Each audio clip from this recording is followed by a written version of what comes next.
Tu Andrzej, Świat Ducha. Witajcie.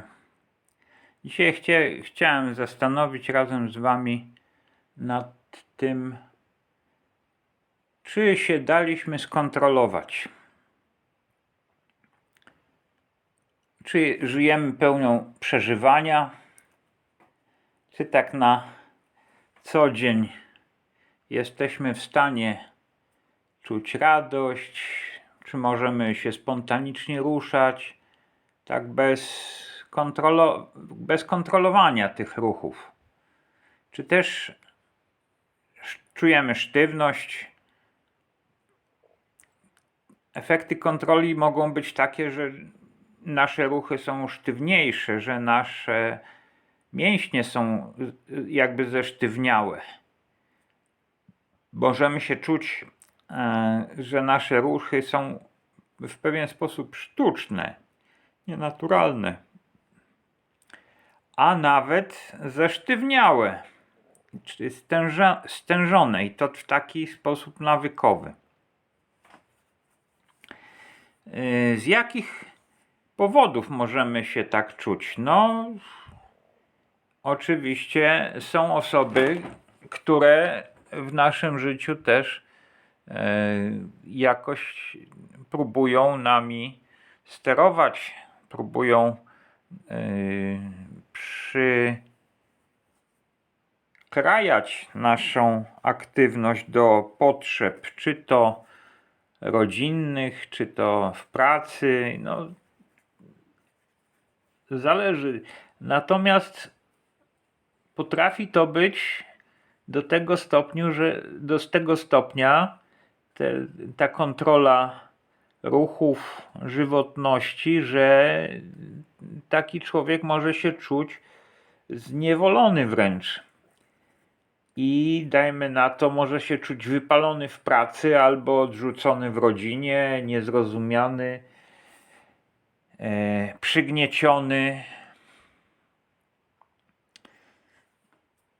Co do osób wymagających, no to są osoby najczęściej narcystyczne, mające cechy narcystyczne, którzy to ludzie mają zwykle duże wymagania, zwykle mają poczucie wyższości nad innymi, mają wyższą pozycję zwykle, którą sobie sami najczęściej obejmują, objęli, jak na przykład w rodzinie jakaś ważna osoba albo w pracy. Bardzo często narcyzi awansują, ponieważ mają dobre wyniki w pracy, co nie przekłada się na to, że mają dobre relacje z innymi. Po prostu jeżeli ktoś jest jak maszyna i ma duże osiągnięcia, to w pracy bardzo często jest traktowany jako taka kura, która znosi znów złote jajka. I takie osoby narcystyczne, czy to w rodzinie, czy w pracy, kontrolują otoczenie. Co ciekawe, te osoby kontrolują ponad potrzeby. To znaczy wprowadzają sztywne zasady po to, żeby one same się czuły bezpiecznie, ponieważ niestety one mają, te osoby, dosyć znaczny potencjał poczucia się zagrożonymi. Czyjeś swobodne ruchy od razu mogą dawać im poczucie zagrożenia. Ja pracowałem wiele lat w takiej firmie właśnie, w której było takim kodem obowiązującym zachowania, żeby mieć ruchy opanowane, żeby się nie wypowiadać zbyt mądrze, żeby się nie wypowiadać zbyt dużo, bo to było zarezerwowane dla tych wyższych stażem czy stanowiskiem pracowników. No oczywiście, kto tam był? No oczywiście narcyzi byli, tak? I ciemne wspomaganie mieli, jak najbardziej. Jak najbardziej mieli. Tak.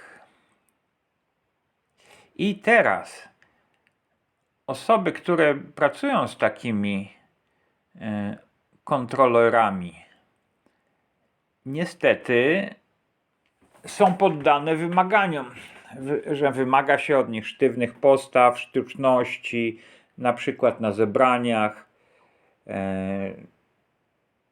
Jakiś wymaga się takiego, no powiedzmy sobie, nieżyciowości, nieżyciowego zachowania.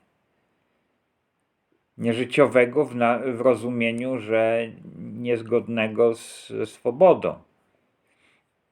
W miarę swobodą oczywiście. To nie chodzi o to, że ktoś ma zupełnie być bez kontroli, tak?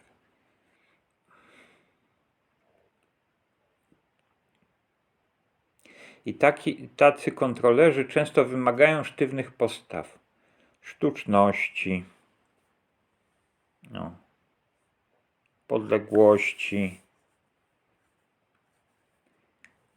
A ludzie, którzy pod nimi pracują, którzy na przykład też w rodzinie mogą być podlegli, na przykład dzieci, chcą się przed nimi chronić. I tak zupełnie w cudzysłowie naturalnym sposobem jest niekonfrontowanie tych osób narcystycznych, bo to się nie opłaca, no chociażby w pracy nie opłaca się, ponieważ można no, chociażby wylecieć z pracy. I takie osoby podległe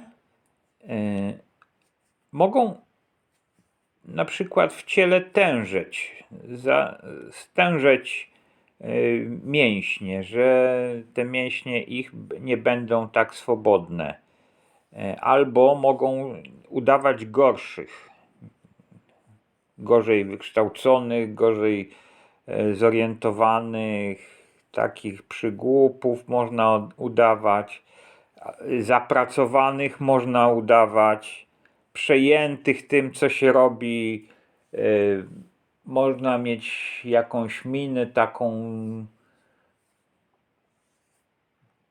ponurą, można mieć minę i można udawać znużonego człowieka, zmęczonego. To takiego kontrolującego narcyza w dłuższym okresie czasu będzie satysfakcjonować, ponieważ narcyz będzie widzieć, że on, jako że się nie kontroluje w ten sposób, no jest bardziej swobodny, tak? No to od razu będzie się czuł lepiej, bo się czuje wyższy, czuje się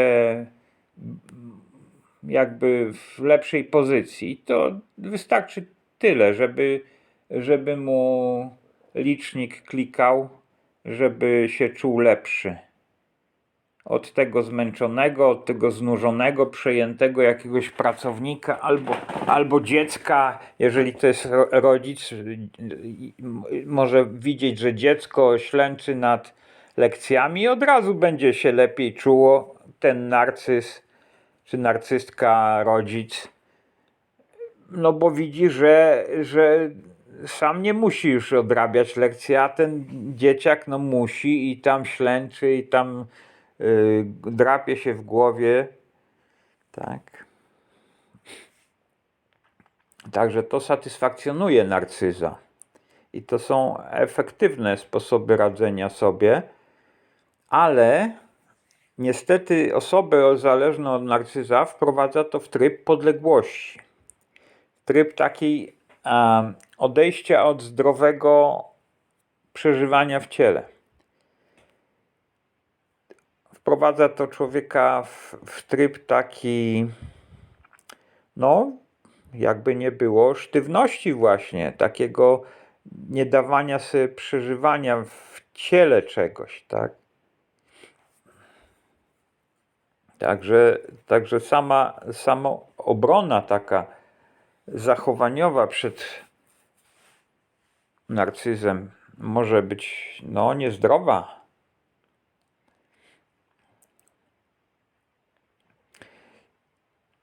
Narcyz kontroluje otoczenie, ponieważ dla niego większość emocji, które wyrażają ludzie, kojarzy się negatywnie, kojarzy się jako zagrożenie dla niego samego. I coś tam mu mówi oczywiście to ciemne siły, że nie wolno na to pozwalać. Tak? Nie wolno na to pozwalać, żeby ktoś na przykład na zebraniu się uśmiechał. Tak? To od razu jest coś niedobrze, jak jest zebranie, a tam ktoś się uśmiecha i na przykład ma swobodną postawę. Tak? No jak wszyscy mają takie naburmuszone miny, no to przecież tamten to coś odchodzi od typowego zachowania. Trzeba to skontrolować, bo to od razu jest uznawane za zagrażające.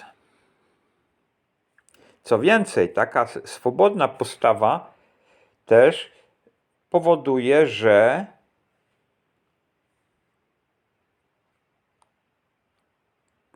ktoś ma na sobie skupioną uwagę. Jeżeli ktoś ma swobodną postawę ciała, jeżeli ma swobodne ruchy, to ma od razu lepszy przepływ energii i zwykle koncentruje na sobie uwagę.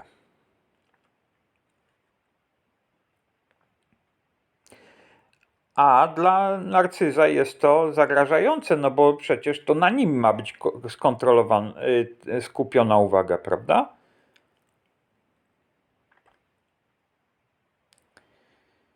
Także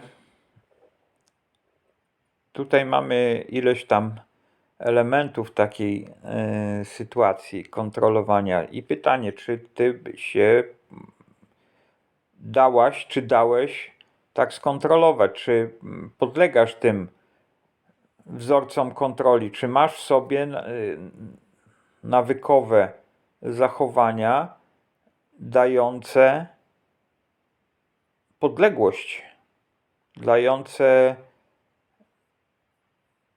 ochronę przed narcyzem.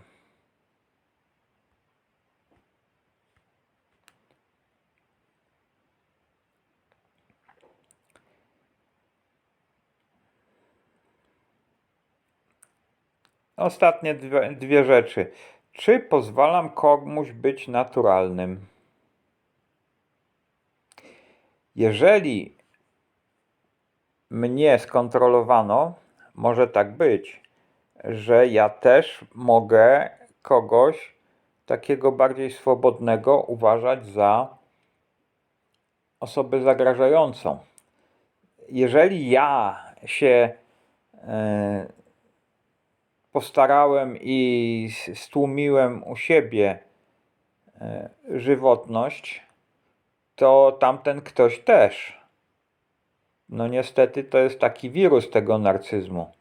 Wirus tego, jakby to powiedzieć, kontroli. Być może, że my sami też nie dajemy komuś swobodnie pożyć, albo można kogoś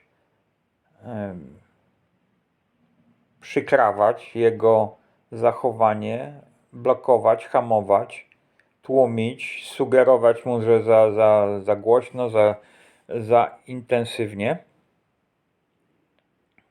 Można tak robić, prawda? I wtedy możemy patologicznie chcieć właśnie jakiejś kontroli nad tym człowiekiem. Natomiast jest jeszcze drugi kawałek, druga strona medalu, drugi koniec kija. I zdrowym jest środek, środkowe podejście. Natomiast Drugie skrajne podejście jest to nadmierna ekspresja. I ta nadmierna ekspresja bardzo często występuje u osób, jak to mówię, albo już narcystycznych, albo wolnościowych. Wolnościowych, czyli już się tak przełamujących na ciemną stronę.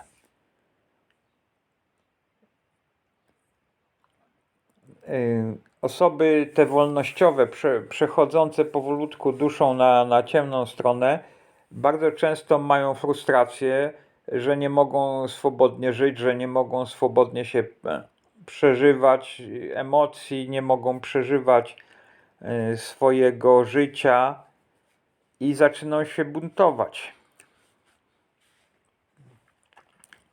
Tutaj też buntownicy mają często takie wzniesiony poziom ekspresji, podniesiony poziom ekspresji, taki powiedzmy sobie nienaturalny, to znaczy taki kompensacyjny, coś chce przez to osiągnąć, coś więcej niż tylko same wyrażanie własnych emocji. To jest niezdrowe, ponieważ jest to jakby potwierdzanie sobie, że ten bunt jest poprawny. Bunt niestety nie jest poprawny, natomiast ten człowiek rzeczywiście może wejść w taką formę, w taki sposób wyrażania siebie nadmiernie. To znaczy, że będzie mieć podniesiony głos, że będzie próbować zdominować jakąś publiczność, że będzie próbować zbytnio skupić na siebie uwagę. To jeszcze nie musi być narcyzm, to może być tylko bunt. I warto, żeby taki człowiek sobie zdał sprawę, że w sobie ma niezałatwione sprawy, że chce się przez to sprzeciwić komuś, czemuś i nie umie sobie z tym poradzić. I to jest pierwszy punkt. Także tutaj buntownikom też nie należy ulegać. To jeżeli ktoś się buntuje, to jest jego sprawa i jeżeli mnie przygniata emocjami, jeżeli mnie za bardzo zalewa swoimi emocjami, no to ja nie muszę sobie na to pozwalać. Tak? W imię tego, żeby ktoś był naturalny. Buntownik nie jest naturalny. Buntownik nie jest naturalny. On jest kompensacyjny. On zanadto jest ekspresyjny. I jest jeszcze jeden poziom, już patologiczny totalnie, czyli osobowość o cechach narcystycznych. I taki ktoś już narcystycznie skupia na siebie uwagę. I już ma ciemne siły za sobą i już jego dusza weszła we współpracę z ciemnymi i już jest to patologia. I tutaj już potrzeba zdecydowanych umiejętności pracy czy kontaktu z osobą narcystyczną. Trzeba wiedzieć, z kim ma się do czynienia, dlaczego ten człowiek tak, a nie inaczej postępuje. Trzeba wiedzieć, że niewiele możemy w tej sytuacji zrobić, bo zwykle narcyz jest po prostu bardzo mocno zablokowany od środka. To jest po prostu tak, jakby to można powiedzieć, królewna w wieży zamknięta. On tam bardzo ładnie wygląda z zewnątrz, ale on się stamtąd nie może ruszyć. Narcyzi są bardzo pokrzywdzonymi ludźmi tak naprawdę.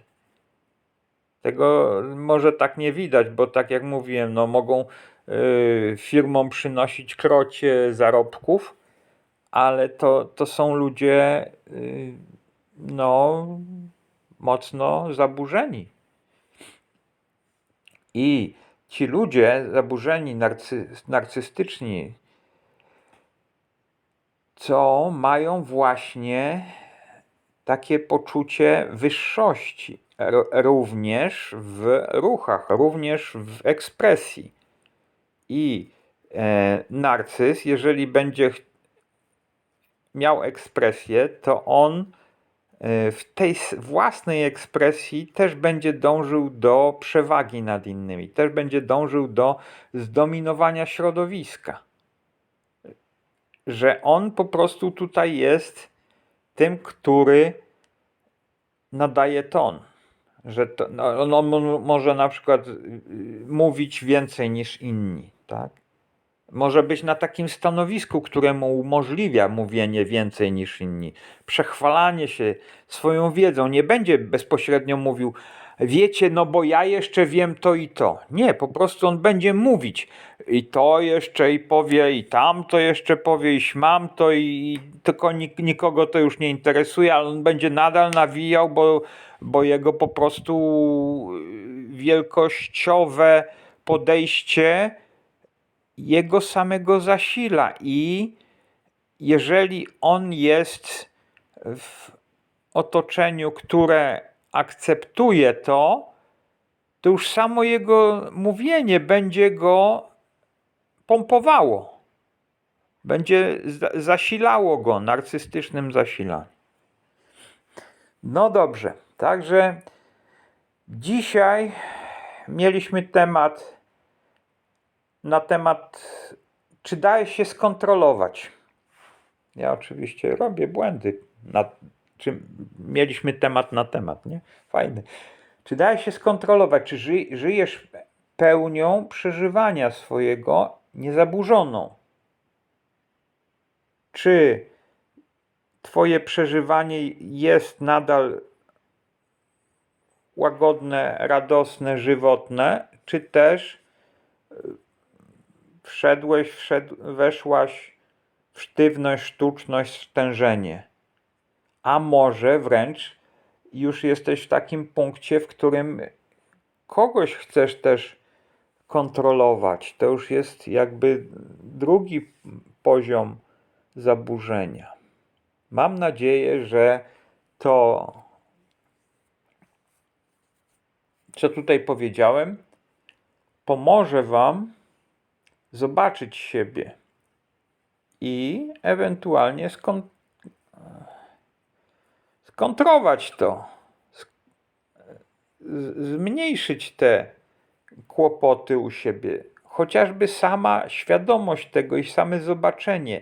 Nie musimy być od razu jakby mieć rozwiązań dla tej naszej postawy. Z czasem może przyjdą, ale już sama świadomość tego może coś dawać. Jest to jakiś krok. Dobra, to wszystko na dzisiaj. Tu Andrzej, Witryna Świat Ducha. Zapraszam na witrynę i na razie dobrego dnia życzę.